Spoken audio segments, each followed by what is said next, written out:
Indian education system, this is a big gap. आप मानो या ना मानो, this is a reality. Are India's young people who are supposed to fuel the country's economy. मेरा नाम मोहित कुमार है। मैं बठिंडा पे रेलवे स्टेशन में कुली का काम कर रहा हूँ। मैं बीटेक की हुई है मैंने। सरकारी नौकरी प्राप्त करना मुश्किल है। स्कूल के बाहर जब जिंदगी इम्तिहान लेती है तो सब्जेक्ट वाइज नहीं लेती। इंडियन एजुकेशन सिस्टम जिसमें दो चीजें मिसिंग है, एक एजुकेशन और दूसरा सिस्टम। एलन मस्क को founder of Tesla, Jeff Bezos founder of Amazon, Gautam Adani founder of Adani group, Steve jobs को फाउंडर ऑफ एप्पल, सुंदर पिचाई सीईओ ऑफ गूगल। आपको पता है इन सब में क्या कॉमन है? आप सोच रहे होंगे ये दुनिया के सबसे रिचेस्ट पर्सन है। आज के प्रेजेंट टाइम में ये डोमिनेट कर रहे हैं। Billionaire Richard Branson, now the first person to reach the edge of space in his very own spacecraft. But इनमें एक और कॉमन चीज है जिसमें ये सब अपने आप को एक ऐसे ट्रैप से बचाने में सक्सेसफुल रहे हैं जिस ट्रैप में आजकल हर एक इंसान खुद को प्राउडली डाल रहा है। और दूसरी तरफ हो आप जो किसी कॉलेज में पढ़ाई कर रहे होंगे, 90% अटेंशन मेंटेन कर रहे होंगे, ना चाहते हुए भी बुक्स को मेमोराइज कर रहे होंगे, हर रूल्स को फॉलो कर रहे होंगे, इस उम्मीद में कि जब आप कॉलेज से निकलोगे तो आपके पास ग्रेजुएशन की डिग्री होगी, आपको अच्छी जॉब मिल जाएगी, आप स्कूल या कॉलेज में पढ़ने वाले बच्चे हो। और अगर मैं आपको पूछूं कि अपने फ्यूचर में कौन सा कैरियर ऑप्शन चॉइस करने वाले हैं, तो मैं गारंटी के साथ कह सकता हूं 95% लोगों का जवाब होगा इंजीनियर, डॉक्टर, MBA या कुछ भी सरकारी नौकरी। इन्हीं 4 ऑप्शन में 90% लोगों की कैरियर चॉइस छुपी हुई है। कोई भी यह नहीं बोलेगा कि मुझे बड़ा होकर बिजनेसमैन या एंटरप्रेन्योर बनना है। दुनिया की सबसे घटिया लाइन जो मैंने आज दिन तक सुनी है कि पढ़ोगे लिखोगे तो बनोगे नवाब और खेलोगे कूदोगे तो होंगे खराब। इंडिया में पेरेंट्स और टीचर्स सिर्फ 2 चीज चाहते हैं, मार्क्स और बेस्ट डिग्री। 12th एजुकेशन के बाद मुझे एक चीज रियलाइज हुई है कि भारत का एजुकेशन सिस्टम रद्दी और कबाड़ है। इसमें मेरे और लाखों बच्चों के सालों बर्बाद हो गए, लेकिन फिर भी उनको जबरदस्ती पढ़ना पड़ता है। आज मैं खुलकर बोलना चाहूंगा, मेरा बस ये एक वीडियो आज बहुत बड़ा चेंजेस लेकर आएगा। बस मुझे आप लोगों का थोड़ा सा सपोर्ट चाहिए। क्या आपने कभी सोचा है बड़े बड़े बिजनेसमैन और नेता लोग होते हैं, उनके बच्चे आउट ऑफ कंट्रीज स्टडी करने क्यों जाते हैं? क्या इंडिया की एजुकेशन इतनी खराब है, इतनी गिरी हुई है? आप जिस स्टेट के, उस स्टेट के सीएम का बेटा उस राज्य में नहीं पढ़ता होगा। आप जिस जिले में हो वहाँ के MLA के बेटे उस जिले में नहीं पढ़ते होंगे। वो सब छोड़ो, एक गवर्नमेंट टीचर जो सरकारी स्कूल में पढ़ाते हैं उसका बच्चा गवर्नमेंट स्कूल में नहीं पढ़ता होगा। मुझे इस बात ने सोचने पर मजबूर कर दिया कि सच में हमारा एजुकेशन सिस्टम में इतनी गड़बड़ी है। जब इन लोगों के बच्चों को हाई एजुकेशन चाहिए तो मिडिल क्लास के लोगों को क्यों एजुकेशन ट्रैप में फंसाया जा रहा है? तैयारी शुरू करी आप कितने साल के थे? सर उस समय हम 18 साल के थे। और अभी हम 30 साल के हो गए। 30 साल के। पिछले 12 सालों में आपने अपनी जिंदगी में क्या किया है? जिंदगी में सर पढ़ते गया, डिग्री लेते गया। मैंने 3 सब्जेक्ट में पोस्ट ग्रेजुएट किया, BEd किया, CTET क्वालिफाइड है, नेट क्वालिफाइड है। सर देखते हैं हम लोग को बहुत हीन भावना से, परिवार रिश्तेदार वाले उतना बात नहीं करते सर। और मैं 2 साल से गाँव में भी नहीं गया अभी तक। दुख है सर, क्या बोलूँ। मैं अपने दुख और पीड़ा को किसी पास सामना नहीं कर सकता हूँ सर। बहुत संघर्ष से पढ़ा, ट्यूशन पढ़ा के मैं 2012 से ट्यूशन पढ़ा के अभी तक मैं पढ़ाई किया हूँ और मैं कुछ भी हासिल नहीं कर पाया। उल्टा हमारे पर FIR हो गया। आप 15 साल मेहनत करने के बाद फाइनली ग्रेजुएशन की डिग्री ले लेते हो, बट जब आपको पता चलता है कि आपको एक जॉब नहीं मिल रही है, आप ना जाने कितने इंटरव्यू देते हो, बट आपको किसी न किसी कारण से हर बार रिजेक्ट कर दिया जाता है। लोग आपका मजाक बनाने लगते हैं, आप लोगों से मिलना जुलना बंद कर देते हो, खुद को अकेले में कमरे में बंद करके रो के बस गॉड से एक ही प्रेयर करते हो कि गॉड बस नौकरी दिला दो। धीरे धीरे आपका सेल्फ कॉन्फिडेंस कम होने लगता है, आप अपने आप से टूटने लग जाते हो। एक सच्चा किस्सा सुनाता हूँ। मेरी 10th स्टैंडर्ड की एग्जाम खत्म हुए 13 साल हो गए, लेकिन आज भी मुझे ये सपना आता है कि मेरा पेपर खत्म नहीं हो रहा। सोचिए, अगर आज इतने सालों बाद ये एग्जाम का प्रेशर मेरे रातों की नींद खराब करता है, तो जब मैं एक्चुअल में 10th स्टैंडर्ड में था तब ये प्रेशर कितना ज्यादा हुआ होता होगा। एक ग्रेजुएशन डिग्री कंप्लीट करने के बाद एग्जामिनेशन की तैयारी करता, बट उसका गवर्नमेंट जॉब नहीं लग पाता है। ऊपर से फैमिली प्रेशर, हम इस डर में जीते हैं कि मेरा क्या होगा, फैमिली का टेस्ट नहीं तोड़ सकता, मेरे घर वाले मेरे से उम्मीद लेकर बैठे हैं यहाँ तक कि कुछ लोगों की तो जॉब की तैयारी करते करते शादियां हो जाती हैं। फिर बंदा पूरा डिप्रेशन में गुजर रहा होता है। ऐसी सिचुएशन आ जाती है कि जॉब की तैयारी करे या फैमिली को संभालें या पैसे कमाने पर फोकस करें। इंडिया एम्प्लॉयमेंट रिपोर्ट 2024 के अनुसार देश में हर 3 में से 1 युवा बेरोजगार बैठा है। जितनी स्विट्जरलैंड की टोटल पॉपुलेशन है उससे ज्यादा इंडिया इंजीनियर्स प्रोड्यूस कर देता है। I hate education. हमारे सारे बच्चे परीक्षा के लिए पढ़ते हैं, ज्ञान के लिए कोई नहीं पढ़ता। The biggest criminals in the world, school teachers. I really don't like school. Visually impaired students के लिए इंडियन एजुकेशन सिस्टम में साइंस का ऑप्शन ही नहीं है। फेस करना है। किस पर? इंडियन एजुकेशन सिस्टम पर। 2008 में इंडिया का अनएम्प्लॉयमेंट रेट था 5.4%। जून 2024 में ये डेटा 9.2% हो चुका। पिछले 10 सालों में 22 करोड़ लोगों ने फॉर्म भरे होंगे और सरकारी नौकरी मिली सिर्फ 7,22,000 लोगों को। 300 में से सिर्फ 1 को जॉब मिली। हर साल 1.5 करोड़ स्टूडेंट कंपटीशन का एग्जाम देते हैं, लेकिन 15 लाख लोग ही पास हो पाते हैं। कभी कभार तो यह होता है कि एक स्टूडेंट 3 से 4 साल से तैयारी कर रहा, एग्जाम देता, फिर न्यूज आती है कि पेपर लीक हो गया, वैकेंसी कैंसिल हो गई। 2019 से अब तक नीट समेत 65 से ज्यादा एग्जाम्स लीक हुए हैं। स्टूडेंट आज के टाइम में मेंटली और इमोशनली डिस्टर्ब हैं। 60% लोग मेंटल हेल्थ का इश्यू झेल रहे हैं। डे बाय डे सुसाइड के नंबर्स बढ़ रहे हैं। आप यह जानकर हैरान हो जाओगे कि इंडियन यूथ सुसाइड में सबसे आगे है। हर 42 मिनट्स में एक स्टूडेंट सुसाइड करता है। 2009 से 2018 के बीच 81,758 स्टूडेंट्स ने सुसाइड किया। इन सब के पीछे का सबसे बड़ा रीज़न है एजुकेशन सिस्टम को अपडेट नहीं करना, उसके अंदर चेंजेस नहीं करना। हर चीज़ टाइम टू टाइम अपडेट मांगती है ब्रो। एक नया मोबाइल लेते हैं तो ना जाने कितनी बार उसके सॉफ्टवेयर को अपडेट करना होता है। अपडेट नहीं करते तो मोबाइल ही हैंग होकर बंद हो जाता है। जब एक छोटे से मोबाइल सिस्टम बार बार अपडेट मांगता है तो एजुकेशन तो बहुत बड़ा सिस्टम है। सवाल ये है इससे अपडेट क्यों नहीं किया जा रहा है। यह है 100 साल पुराना मोबाइल फ़ोन और यह है आज का मोबाइल फ़ोन। यह है 100 साल पुरानी गाड़ी और यह है आज के ज़माने की गाड़ी। यह है 50 साल पुराना क्लासरूम और यह है आज का क्लासरूम। देश तो 20 सालों में इतना बदल चुका है जितना 100 सालों में नहीं बदला, लेकिन एजुकेशन आज भी हम 200 साल पुराना ही यूज कर रहे हैं। और इस बदलती दुनिया में जो एजुकेशन सिस्टम खुद को ही नहीं बदल पाया वो हमें क्या बदलेगा।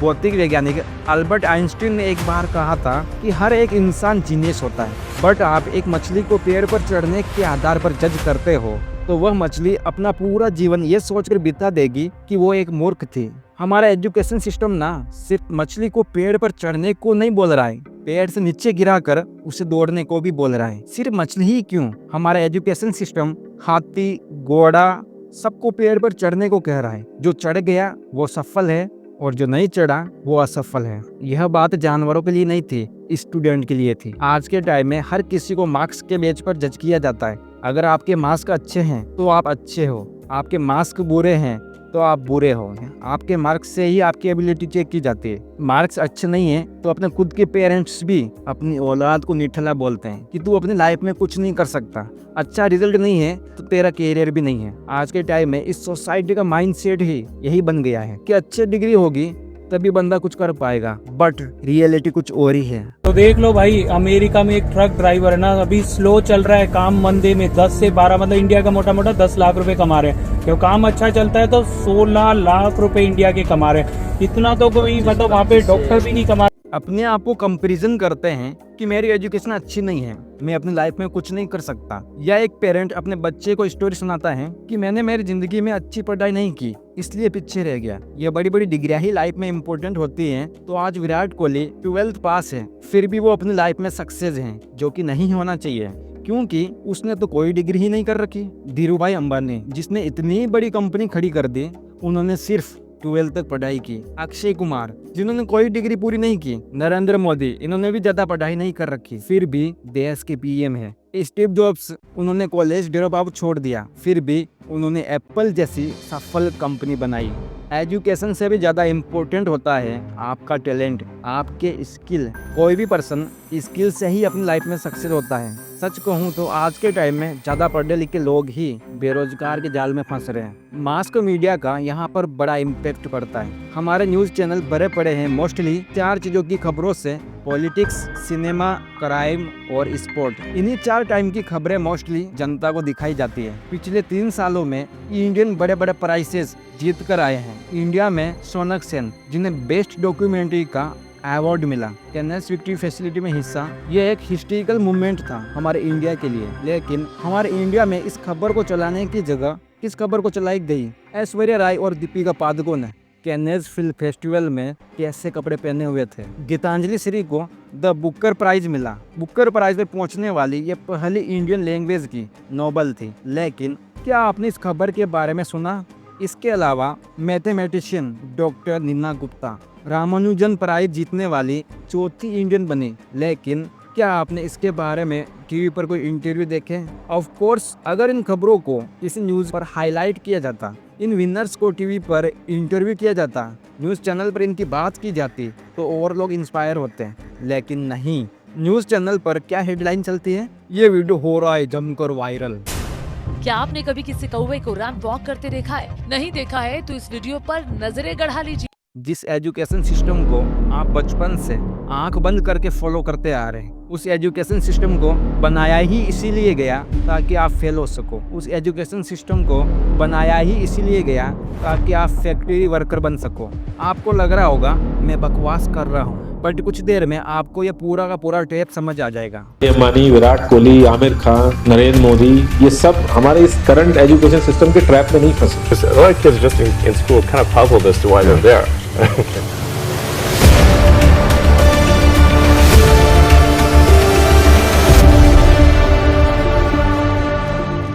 सन 1600 से पहले इंडिया में होते थे गुरुकुल, जहाँ हमें philosophy, astrology, math, science, ability, discipline, skill के रिलेटेड नॉलेज दिया जाता था। लेकिन 1608 में ईस्ट इंडिया कंपनी के माध्यम से अंग्रेजों का इंडिया में एंट्री होती है, जिनका मकसद था सिर्फ इंडिया पर राज करना, ट्रेडिशनल बिजनेस को फैलाना। इस मकसद में वो कामयाब भी हो रहे थे, बट एक सबसे बड़ी प्रॉब्लम उनके बीच में आ रही थी, इंडियन एजुकेशन। इसी वजह से ना वो इंडियन लोगों को समझ पा रहे थे और ना ही इंडियन लोग अंग्रेजों को समझ पा रहे थे।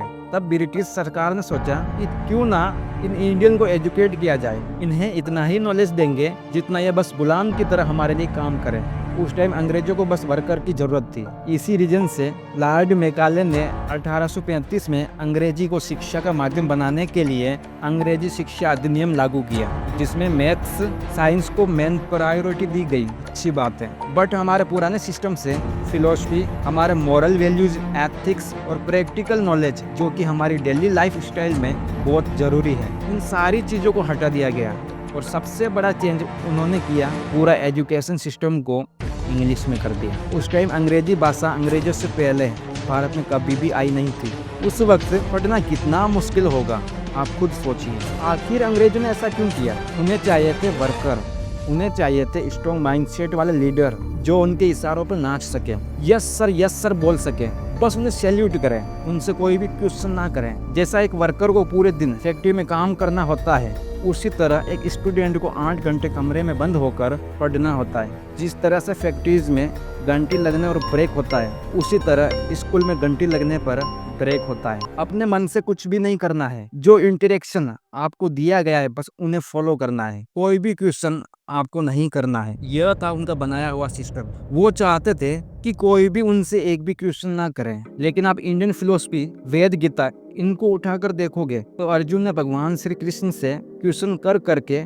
दुनिया का सबसे महान ग्रंथ भगवत गीता लिखा दिया। क्वेश्चन कर करके ही एक इंसान बिलियनियर बनता है। लेकिन आज के टाइम में बच्चे क्वेश्चन करने से ही डरते हैं। आज से नहीं, 200 साल से ही बच्चे क्वेश्चन करने से डरते हैं। लेकिन याद रखिए, जो बच्चा क्वेश्चन पूछता है वो थोड़ी देर के लिए बेवकूफ़ बन सकता है। जो क्वेश्चन ही नहीं पूछ रहा है वो पूरी जिंदगी बेवकूफ़ बनकर रह जाता है। लगभग 200 साल होने आए हैं इस एजुकेशन सिस्टम को आज़ादी के बाद। इतनी सरकारें आई है, इतनी सरकारें गई, लेकिन किसी ने भी अंग्रेजों के बनाए हुए सिस्टम को बदलने की कोशिश नहीं की। क्या हम मान लें कि आज भी हम अंग्रेजों के गुलाम ही हैं? क्योंकि एजुकेशन हम उनकी पढ़े रहे, खेल हम उनके खेल रहे हैं, भाषा हम उनकी बोलना चाहते हैं, तो हम आज भी उनके गुलामी हुए ना। इस सिस्टम से हमें जो पढ़ाया जाता है उसमें से 90% हमारी लाइफ में कुछ भी काम नहीं आता है। साइन थीटा, कोस थीटा, उसने उसको पीटा, ये मैथ्स में पढ़ाया जाता है। क्या यह कभी लाइफ में काम आया है? मेरी लाइफ में तो आज दिन तक इससे कभी भी यूज नहीं किया। सिर्फ 100 में से 1-2 लोगों को ही काम आता है। इंग्लिश एजुकेशन सिस्टम की वजह से आज भी हमारा माइंडसेट गुलामों जैसा बन गया है। बस गवर्नमेंट जॉब चाहिए। रिश्तेदार, मम्मी पापा, सब लोग बचपन से आज दिन तक यही बोलते आ रहे हैं, बेटा अच्छी पढ़ाई करके अच्छी जॉब लगना। टीचर भी यही सिखाते आ रहे हैं, अच्छी पढ़ाई कर ली तो अच्छी जॉब मिल जाएगी। लेकिन किसी ने यह कभी नहीं बोला कि अच्छी पढ़ाई करके एक बिजनेसमैन बनेगा, किसी कंपनी का ओनर बनेगा। यह किसी ने नहीं बोला, क्योंकि माइंडसेट ही गुलामों जैसा बन गया है। आज आजाद होकर भी गुलामों जैसी जिंदगी जी रहे हैं। प्रेजेंट में अगर आपको इंग्लिश आ रही है तो आप पढ़े लिखे हो, वरना अनपढ़ गवार हो। बहुत सारे लोग कूल दिखने के चक्कर में इंग्लिश बोलते हैं, जो कि गुलामों की बात ही है। चाइना, रशिया, जापानी, हर देश फर्स्ट प्राथमिकता अपनी राष्ट्रभाषा को देते हैं। उनके देश में बस वही लैंग्वेज यूज होती है, बट हमारा देश का तो अलग ही हाल है। हिंदी बोलना मतलब अनपढ़ जैसा हाल हो गया है। 1947 में देश आज़ाद हुआ, बट आज भी उनकी शिक्षा की वजह से गुलाम है। एक ग्रेजुएट बंदा डिग्री ले लेता है, बट वो 5 से 10 हज़ार कमाने के लिए भी तरस जाता है। बीटेक करने वाला बंदा 10 हज़ार की जॉब करने के लिए तैयार है। लाइफ में उन डिग्रियाँ या उन शिक्षा का क्या मतलब, जिसमें हमें ये नहीं सिखाया जाता है कि पैसा कैसे कमाना है, असल ज़िंदगी कैसे जीनी है, गोल कैसे बनाने हैं, लाइफ का मेन मोटिव क्या है। इसी टैप में जनता फंसी हुई है। हॉस्पिटल का मालिक डॉक्टर नहीं है, फिर भी उनके नीचे MBS डिग्री वाले डॉक्टर काम करते हैं। कम पढ़े लिखे नेता लोग देश चला रहे हैं। 10th फेल कंपनी के मालिक के वहाँ हजारों पढ़े लिखे लोग काम करते हैं, जिन्होंने बड़ी बड़ी डिग्रियां हासिल कर रखी है। 10-10 हज़ार में काम करने के लिए लोग तैयार हैं। गाइज, इन एजुकेशन सिस्टम में क्या चेंजेस कर सकते हैं? 3 टाइप की एजुकेशन होती है। आई थिंक आपको नहीं पता हो तो बता दूं मैं।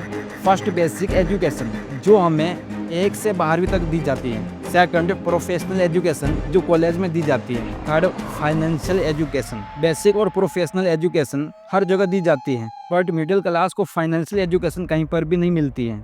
ना स्कूल, ना ही कॉलेज, और ना ही कोई रिश्तेदार देते हैं। लोग ये बहुत आसानी से बोल देते हैं कि मरने के बाद पैसा कुछ भी काम नहीं आता है, बट कहने वाले ने ये कभी नहीं बोला कि पैसा जीतते जी बहुत काम आते हैं। जब किसी पर्सन को लाइफ में पैसा कमाना ही नहीं सिखाया गया तो कैसे अपनी जिंदगी जिएगा? सबसे पहले इंडियन एजुकेशन सिस्टम में यही चेंज होना चाहिए कि बेसिक एजुकेशन के साथ में बंदे को सेल्फ डिपेंड बनाया जाए, उसे फाइनेंशियल एजुकेशन दिया जाए। Time management, money management, skill development, mindset, productivity hacks, business, leadership, problem solving, technology, ये सब स्कूल में सिखाया जाए। इससे बेनिफिट ये है कि कभी किसी की गवर्नमेंट जॉब नहीं भी लगी तो भी वह गुलाम बनकर कभी नहीं रहेगा, सेल्फ डिपेंड बनेगा, कुछ खुद का स्टार्टअप करेगा, मालिक बनेगा, ना कि किसी और का गुलाम। सो इस डॉक्यूमेंट्री को काफ़ी दिनों से बनाने के लिए एफर्ट कर रहा हूँ, आज जाके ये कंप्लीट हुई।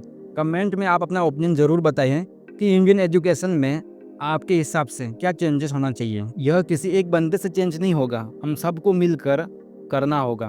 वीडियो को स्कूल, टीचर्स, स्टूडेंट, पेरेंट को शेयर करें, हर जगह फैला दें, जिससे लोगों को समझ आए और राइट डायरेक्शन की ओर लाइफ में आगे बढ़े। जय हिंद, जय श्री कृष्णा।